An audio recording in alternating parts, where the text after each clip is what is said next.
Manpower आणि team कशी develop करायची. मॅनपॉवरशी संबंधित निगडीत जी प्रक्रिया आहे ती योग्य प्रकारे आखणं फार गरजेचं आहे. तुमच्या ब्रँडिंग एक्सरसाइज मध्ये तुमच्या कंपनीचं पॉप्युलर होणं, मोठं होणं हे देखील तुम्हाला रिटेन्शनसाठी मदत करू शकतं. तुमच्या ट्रेनिंगमध्ये एक भाग असा असला पाहिजे की प्रत्येक टीम मेंबर कंपनीच्या हिताचा असणं गरजेचं आहे. जर तुम्ही तुमच्या एम्प्लॉईला पार्टनर इन प्रोग्रेस बनवलं तर तुम्ही फार चांगलं यश कमवू शकता. एव्हरी एम्प्लॉईला आपण कल्चर देऊ शकतो, एंटरटेनमेंट देऊ शकतो, त्याला एंगेजमेंट देऊ शकतो, ट्रेनिंग देऊ शकतो, पण त्याची एक सायकोलॉजिकल नीड पण असते. आजची जी जनता आहे, आजची जी लोकसंख्या आहे, त्यांना पर्सनल सोशल रिस्पॉन्सिबिलिटी मध्ये पण इंटरेस्ट आहे. तर ती पर्सनल सोशल रिस्पॉन्सिबिलिटी जर आपण कंपनीच्या मार्फत राबवू शकलो करेक्ट तर त्यांना काहीतरी कॉन्ट्रीब्युटिंग वाटतं समाजामध्ये. कंपनीचा जो एंटरप्रेन्योर आहे, ओनर आहे किंवा सगळ्यात मोठा स्टेक होल्डर आहे, he has to become an HR manager, की त्यांनी त्याच्या प्रत्येक टीम मेंबरचं इगो मॅनेज करता त्याला आलं पाहिजे. जर आपला एम्प्लॉई, आपला टीम मेंबर जर त्या संस्थेचा ब्रँड अँबॅसेडर जर तो झाला तर दॅट ऑर्गनायझेशन विल ग्रो. कंपनीचा अभिमान म्हणजे स्वतःचा स्वाभिमान असा वाटणार जर तुमच्याकडे टीम मेंबर असला तर he will become the pillar of that organisation. I think replace करू शकतो किंवा त्यांना रिपोझिशन पण करू शकतो. येस, कारण their loyalty is very important. Yes. The old people have lot of loyalty आणि लॉयल्टी तुम्ही विकत घेऊ शकत नाही. सर, आता इंडस्ट्रीमध्ये सगळ्यात मोठा प्रॉब्लेम हा आहे की सगळ्या ऑर्गनायझेशन्स ग्रो होत आहेत, इंडिया इज ग्रोईंग, आणि सगळ्यात महत्त्वाचा प्रॉब्लेम जो उद्योजकांना वाटतो तो हा की मॅनपॉवर आणि टीम कशी डेव्हलप करायची. त्यामुळे टीम आहे ती डेव्हलप करायची की बाहेरून जास्त स्किल लोकांना आणायचं. दिस इज द क्वेश्चन सगळेजण मला विचारतात. आणि त्यात चॅलेंज असा असतो की बाहेरून लोक आणले की आमचे जे आधीचे लोक आहेत, टीम आहे ती नाराज होते आणि आतल्या लोकांना ट्रेन करायला वेळ लागतो किंवा काही लोकांना ग्रो व्हायचं नसतं. So how do you handle हे, आपण कसं करायला हवं? सगळ्यात कठीण प्रॉब्लेम हा प्रत्येक बिझनेसमधला आणि विशेष करून सर्व्हिस इंडस्ट्रीमध्ये. कारण प्रोडक्टिव्हिटी माणसाची आपल्याला मोजत राहणं फार महत्वाचं आहे. तर जी टोटल प्रक्रिया आहे, मॅनपॉवरशी संबंधित निगडीत जी प्रक्रिया आहे ती योग्य प्रकारे आखणं फार गरजेचं आहे. फॉर एक्झाम्पल मी त्याला 4 स्टेप प्रक्रिया म्हणतो. रिक्रुटमेंट, ट्रेनिंग, रिट्रेनिंग आणि रिटेनिंग.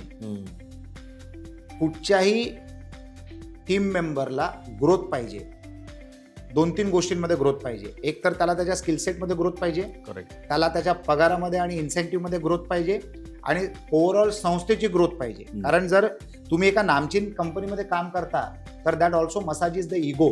म्हणजे त्या एम्प्लॉयला बरं वाटतं की मी ज्या कंपनीत काम करतोय त्या कंपनीला पूर्ण जग ओळखतं. करेक्ट. तर तुमच्या ब्रँडिंग एक्सरसाइजमध्ये तुमच्या कंपनीचं पॉप्युलर होणं, मोठं होणं हे देखील तुम्हाला रिटेन्शनसाठी मदत करू शकतं. तर सर्वप्रथम म्हणजे तुम्ही जेव्हा रिक्रुटमेंट करता ते रिक्रुटमेंटच्या पॉलिसीज योग्य असणं गरजेचं आहे. ती फिटमेंट ज्याला आपण म्हणतो ना, एका कंपनीला मॅच करणाऱ्या चरित्राच्या व्यक्तीला आपल्याला आणणं फार महत्वाचं आहे. प्रत्येक कंपनीचं देखील एक चरित्र असतं. तर it is a matching of चरित्र, जे तुम्ही ग्रॅफोलॉजीमध्ये चेक करता. रिक्रुटमेंटच्या अगोदर जे तुम्ही कल्चर मॅच करता किंवा कल्चर फिट करता ते करणं फार महत्वाचं आहे. तर the step 1 is recruitment, step 2 is training, step 3 is retaining आणि स्टेप 4 इज रिट्रेनिंग. रिक्रुटमेंट करताना जर तुम्ही असं पाहिलं की बाबा हा ट्रेनेबल मटेरियल आहे, की आज याच्या skill sets on a scale of 10 6 वर आहेत आणि मी त्याला रिक्रूट केलंय, पण ट्रेनिंगच्या मदतीने मी त्याला 8 वर घेऊन जाईन आणि त्याला रिटेन करणार आणि 10 वर नेण्यासाठी परत रिट्रेनिंग करणार. तर ही प्रक्रिया जर तुम्ही स्टार्टिंगमध्येच मॅप करून घेतलं तर बरं होईल. दुसरी गोष्ट, जर एका व्यक्तीला ग्रोथ मिळत असेल म्हणजे त्याच्या स्टेटसमध्ये, त्याच्या नॉलेजमध्ये, त्याच्या पगारामध्ये आणि कंपनीच्या ब्रँडिंग बरोबर जर तो निगडीत होत असेल तर he will stay back.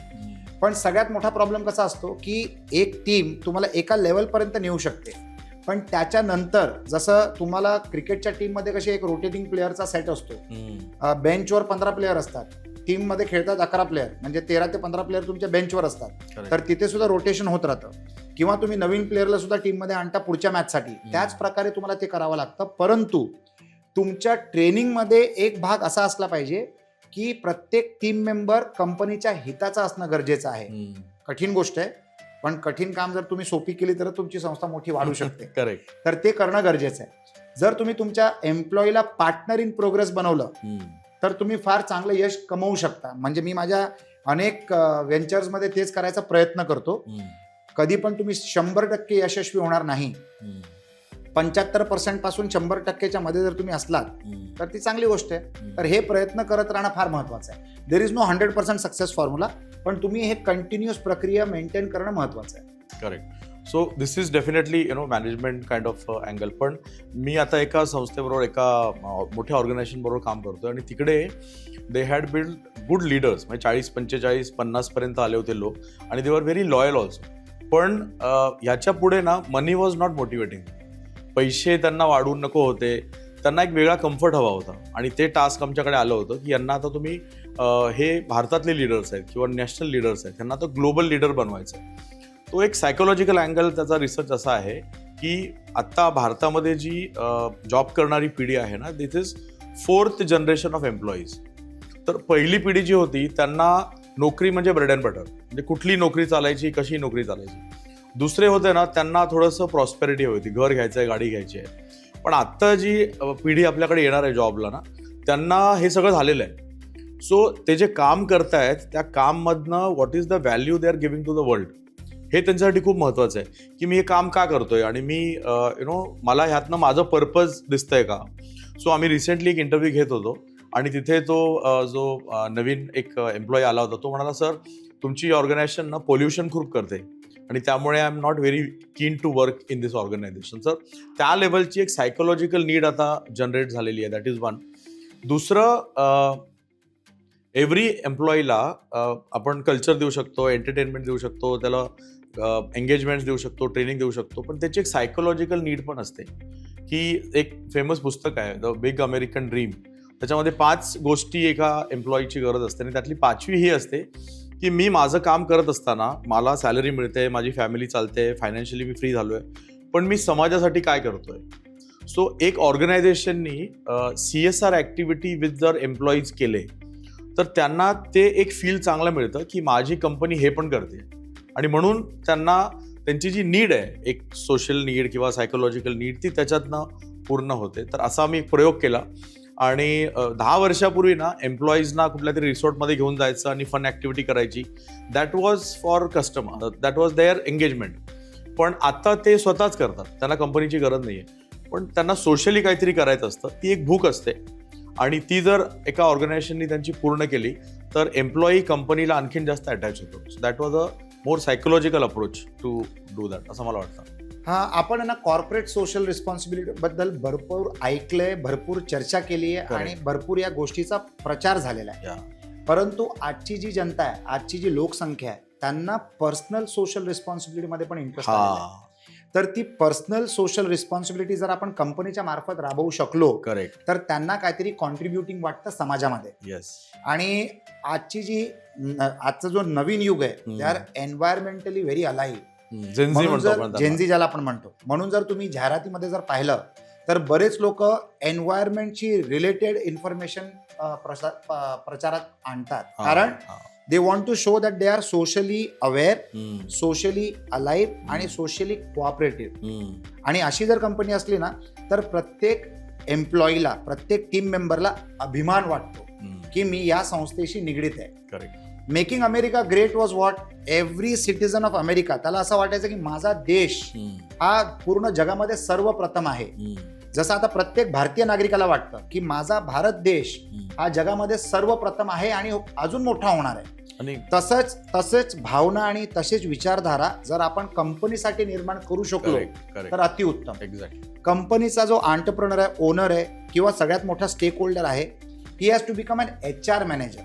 HR manager म्हणजे कसं आहे की त्यांनी त्याच्या प्रत्येक टीम मेंबरचं इगो मॅनेज करता त्याला आलं पाहिजे. कारण पैसा हा जॉईन करताना आपल्याला इंटरेस्टिंग वाटतो, एन्व्हायरमेंट तिथे काम केल्यानंतर आपल्याला इंटरेस्टिंग वाटतं, परंतु लॉंग टर्म विजन काय असतं तर the value system of the company. आणि ही ऍक्टिंग नसली पाहिजे, ही खरोखर असली पाहिजे. जर तसं असलं तर तो एम्प्लॉई जो आहे ना, तो त्या कंपनी बरोबर निगडीत असतो, त्या व्हॅल्यू सिस्टमला, स्वतःच्या व्हॅल्यू सिस्टम बरोबर तो मॅच करतो आणि त्याला इम्प्लिमेंट करण्याचं सर्वसाधारण जे समाधान त्याला मिळतं ना, त्याच्यामुळे त्या कंपनीमध्ये तो टिकून असतो. He should become the brand ambassador of your organisation. जर आपल्या व्यवसायामध्ये जर आपला एम्प्लॉई, आपला टीम मेंबर जर त्या संस्थेचा ब्रँड एम्बॅसेडर जर तो झाला तर दॅट ऑर्गनायझेशन विल ग्रो. म्हणजे मी एका मॅनेजमेंट पुस्तकात पाहिलंय की एक मोठी कंपनी टोयोटा मोटर कंपनीचा माणूस एका पार्किंग लॉट मधनं चालत चाललेला आणि त्या एका टोयोटा गाडीचं नंबर प्लेट मिसप्लेस झालेली, म्हणजे थोडं दिशा त्याची क्रॉस झालेली. He went and corrected that. त्या कामासाठी त्याला काय इन्सेंटिव्ह नव्हतं, मोटिवेशन नव्हतं. It was not is KRA. Correct. आणि तरी त्यांनी केलं का? त्याला ती कंपनी स्वतःची वाटली. कंपनीचा अभिमान म्हणजे स्वतःचा स्वाभिमान असा वाटणार जर तुमच्याकडे टीम मेंबर असला तर he will become the pillar of that organisation. आणि हे घडवण्यासाठी सर्वप्रथम सर्वात मोठा रोल असतो त्या टीम मॅनेजरचा, त्या टीमच्या डायरेक्टरचा किंवा स्टेक होल्डरचा किंवा त्या टीमच्या ओनरचा, त्या संस्थेच्या ओनरचा. आणि this is again a continuous process. हे करत गेलं पाहिजे. ज्याला आपण नाही करू शकत असं, ज्या टीम मेंबरला आपण किंवा ज्या टीम लिडरला आपण असं नाही करू शकत असेल तर त्याला जसं मी म्हणालो रिक्रुटमेंट, ट्रेनिंग, रिटेनिंग, रिट्रेनिंग आणि मग 5वा R इज रिप्लेसमेंट. मी तुम्हाला एक उदाहरण देतो. एका फार मोठी कंपनी आहे भारतातली, हंड्रेड्स ऑफ क्रोर्सचा त्यांचा टर्नओव्हर आहे. त्यांनी मेकन्झींना हायर केलं. तर मेकन्झींनी त्यांना ते लोक अनालिसिस करतात सुरुवातीला आणि बेसिकली सायकोलॉजिकल अनालिसिस करतात, जे तुम्ही ज्याच्यासाठी तुम्ही प्रसिद्ध आहात. तर ते अनालिसिस केल्यानंतर त्यांनी हे ठरवलं, रिपोर्ट टाकला की तुम्हाला सर्वात अगोदर तुम्हाला या CEO ला रिप्लेस करणं गरजेचं आहे. तर कंपनीचे स्टेक होल्डर्स हैराण झाले. त्यांनी सांगितलं बाबा ह्या व्यक्तीने आम्हाला 0 पासून 300 कोटीच्या टर्नओव्हर पर्यंत आणलंय. तर मेकन्झीनी उत्तर दिलं, आता 300 पासून 3000 कोटीचा जो प्रवास आहे तो या व्यक्तीमुळे नाही होणार. तर जर तुम्ही ह्याला रिप्लेस करत असाल तर आम्ही तुमचं कॉन्ट्रॅक्ट घेतो. ते म्हणतात ना, what got you here will not take you there. Yes. आणि त्या कंपनीने तसं केलं आणि that company is thousands of crores today. तर कधी कधी तुमचे निर्णय जे असतात ना ते कठीण असतात पण घेणं गरजेचं असतं. Replacing the factory or relocating the factory किंवा रिप्लेसिंग द टॉप मॅनेजमेंट किंवा द CEO किंवा तुमची ऍडव्हर्टायझिंग मार्केटिंग एजन्सी किंवा तुमचा लॉ फर्म किंवा तुमचा CA फर्म यांना रिप्लेस करणं सुद्धा गरजेचं असतं कधीतरी. आणि जर त्याचे व्हॅलिड कारणं असतील तर ते करणं महत्वाचं आहे. Same applies for the team members also. I think replace करू शकतो किंवा त्यांना रिपोझिशन पण करू शकतो. येस. कारण their loyalty is very important. Yes. The old people have lot of loyalty. आणि लॉयल्टी तुम्ही विकत घेऊ शकत नाही. सो जेव्हा आपण बाहेरून लीडर्स आणतो ना तेव्हा मला वाटतं replacement is the last option. Exactly. तो त्यांना असते फक्त इन्सेक्युरिटी आणि ते म्हणत असतात की वी आर सो लॉयल आणि दे आर जेन्युइनली लॉयल आणि we need a group of loyal people who may not be productive. But तुम्हाला अजून एक प्रॉब्लेम सांगतो. अनेक वेळेला लॉयल पीपल आहेत ना नॉन प्रोडक्टिव्ह होऊन जातात. Exactly. They become a piece of furniture. त्यांची प्रोडक्टिव्हिटी कंपनीच्या वेगाने वाढत नाही आणि त्याच्यामुळे मग तुम्हाला नाविलाजाने कधी कधी कडू निर्णय घ्यावे लागतात. आणि ते तुम्हाला कंपनीच्या हितासाठी करावंच लागतं. कारण सर्वप्रथम कंपनीचं सर्वात मोठं कमिटमेंट जे असतं ना ते असतं कस्टमर तर्फे, सेकंड असतं गव्हर्नमेंट तर्फे आणि थर्ड असतं स्वतःतर्फे. सर, मी मराठी उद्योजकांची जी मानसिकता बघितली आहे ना त्याच्यामध्ये 60-70% प्रमोटर्स किंवा बिझनेस ओनर्स यांना ना गिल्ट येतो. हा माणूस माझ्याकडे 17 वर्ष आहे, 20 वर्ष आहे, 25 वर्ष आहे, आता मी त्याच्याशी क्लोज झालेलो आहे, माझी फॅमिली त्यांची फॅमिली एकत्र आहे, नाव आय कॅनॉट सॅक हिम. आणि ही बिकम्स अ बिग बॉटलनेक म्हणजे पूर्ण ग्रोथमध्ये. आणि जेव्हा आपण बाहेरनं पॉवरफुल लीडर आणतो ती केमिस्ट्री जेल होत नाही आणि एव्हरीबडी इज सफरिंग हिअर की ह्या लोकांचं मी करू काय. तो रिपोझिशनिंग आणि replacing is the last definitely. पण I think we should take care of this people. ह्यांना काहीतरी वेगळं करून किंवा एखाद्या वेगळ्या KRA मध्ये त्यांना सेट करून तसं करायला हवं. पण हा गिल्ट असतो ना याच्यावर आपण काय बोलू शकतो. तर समस्या आहे म्हणजे ही कश्मकश आहे, मनातली कश्मकश आहे. तर ह्याला हँडल करणं फार गरजेचंच. आणि ते गरजेचं नाहीये की it is happening only with the team member. हे आपल्या नातेवाईकांबरोबर पण होऊ शकतं. माझा मुलगा बिझनेसमध्ये आला किंवा माझी मुलगी बिझनेसमध्ये आली, शी और ही इज नॉट कॉम्पिटंट आणि एका कॉम्पिटंट टीम मेंबरवर ते ओव्हर पॉवर करायचा प्रयत्न करतात. ती कश्मकश एक वेगळी असते, ही कश्मकश एक वेगळी असते. It is all a HR management job. म्हणजे जो कंपनीचा ओनर असतो किंवा मोठा स्टेक होल्डर असतो त्याने हे डिप्लोमॅटिकली हँडल करणं फार गरजेचं आहे. आणि नेहमी मी असं म्हणेन की दर 3 महिन्याला 6 महिन्याला ओरिएंटेशन लोकांचं करत राहणं गरजेचं आहे आणि त्यांना आरसा दाखवत राहणं गरजेचं आहे की आमच्या ह्या अपेक्षा आहेत आणि तुम्हाला या अपेक्षा मॅच करणं महत्वाचं आहे. जर समजा तुम्हाला एका नवीन व्यक्तीला आणून त्यांच्यावर ठेवायचं गरज जर पडली तर त्याच्यामध्ये कंपनीचं हित आहे आणि तुमची प्रोडक्टिव्हिटी इम्प्रूव्ह होईल कारण he is a better team player than you. Dhirubhai अंबानीचं सगळ्यात मोठं शस्त्र काय होतं? He had people smarter than him working for him. बरोबर ना? आणि त्यांच्यावर तो नेहमी लोक आणत राहायचा, पण तो त्यांना ओरिएंटेशन द्यायचा की कंपनीची वाढ याच्यामध्ये होईल, तुमची प्रगती देखील होईल, आणि हा नवीन व्यक्ती तुमची प्रोडक्टिव्हिटी तुम्हाला मल्टिप्लाय करून देऊ शकतो, हे तुम्हाला त्यांना पटवून देणं गरजेचं असतं. आणि परत जसं मी तुम्हाला सांगितलं, हे बॅलन्सिंग ऍक्ट करणं फार महत्वाचं आहे. त्या बॅलन्सिंग ऍक्ट मध्ये जर तो सेट होत नसेल तर मग नाविलाजाने तुम्हाला एक कडू निर्णय घ्यावा लागेल. जसं फॉर एक्झाम्पल आपल्या शरीरातलं एखादा भाग कुजलं, लोक त्याला अम्प्यूट करतात, म्हणजे that is the last option. एखादा ट्युमर असलं तर तुम्हाला ते ऑपरेट करावं लागतं. ते नाही केलं तर it will kill you. It will kill the organisation. Organisation exactly. अनेक लोक निगडीत असतात. तर दिस आर डिफिकल्ट डिसिजन्स, पण इट्स अ बिझनेस चालवणं, एंटरप्रेन्योरशिप इज अ सर्कस, आणि तुम्हाला ते बॅलन्स करत राहावं लागतं. आणि every performer is a master of his performance. त्या परफॉर्मन्स मध्ये जर कुठे कमीपणा आला तर त्याला आरसा दाखवणं गरजेचं आहे, त्याला ट्रेनिंग देणं गरजेचं आहे, त्याला ओरिएंटेशन देणं गरजेचं आहे. त्याच्यानंतर जरी ते होत नसलं then you have to take some important steps. So एका उद्योजकाने काय केलं, they were into engineering projects, आणि ती जी टीम होती नाव देवर ट्रेंड की भारतामध्ये करू शकतो, पण इंटरनॅशनली ते were not trend.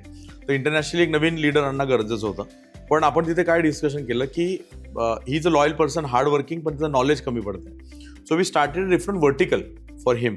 They were into projects, आणि मग ते सर्व्हिस करत नव्हते, सर्व्हिस हा वर्टिकल करत नव्हते. तो सर्व्हिस वर्टिकल खास त्या माणसासाठी सुरू केला, आणि then he develop that vertical. So आणि व्हेरी स्मार्ट आयडिया. आणि तिथून एक रस्ता ओपन झाला की अख्खी ऑर्गनायझेशन नवीन लीडरने पुढे नेली. So both are satisfied. असे काहीतरी एक डिस्कशन मधून निघू शकतं. भरपूर मॅन्युफॅक्चरिंग कंपनीचा फॉर्म्युला युज करतात, जिथे ते लोक काय करतात, जे अशा टाईपचे जे टीममेट्स असतात त्यांना ते वेंडर बनवतात, आउटसोर्स करतात, वेंडर बनवतात, त्यांना ते काम देतात. म्हणजे लॉयल्टी राहिली, त्याचा नॉलेज ट्रान्सफर पण होतोय आता. पण आता तो तुमच्या अंगावर नाहीये, तो स्वतःच्या अंगावर आहे. परफेक्ट. आणि जेवढा तो चांगला परफॉर्म करेल तेवढं तो चांगला यश प्राप्त करू शकतो स्वतःसाठी.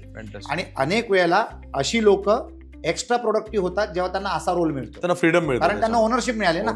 आता ते 100% ओनर आहेत त्या ऍक्टिव्हिटीचे. तर तुम्ही असं देखील करू शकता, provided the person is competent enough to do that. Exactly. तर this is a good way of retention. आणि इतर लोकांना सुद्धा ते एक मोटिवेशन असतं, लॉयल लोकांना, की मला सुद्धा अशी ऑपॉर्च्युनिटी भविष्यात जाऊन मिळू शकते जर मी लॉयल राहिलो तर. राईट. Very good.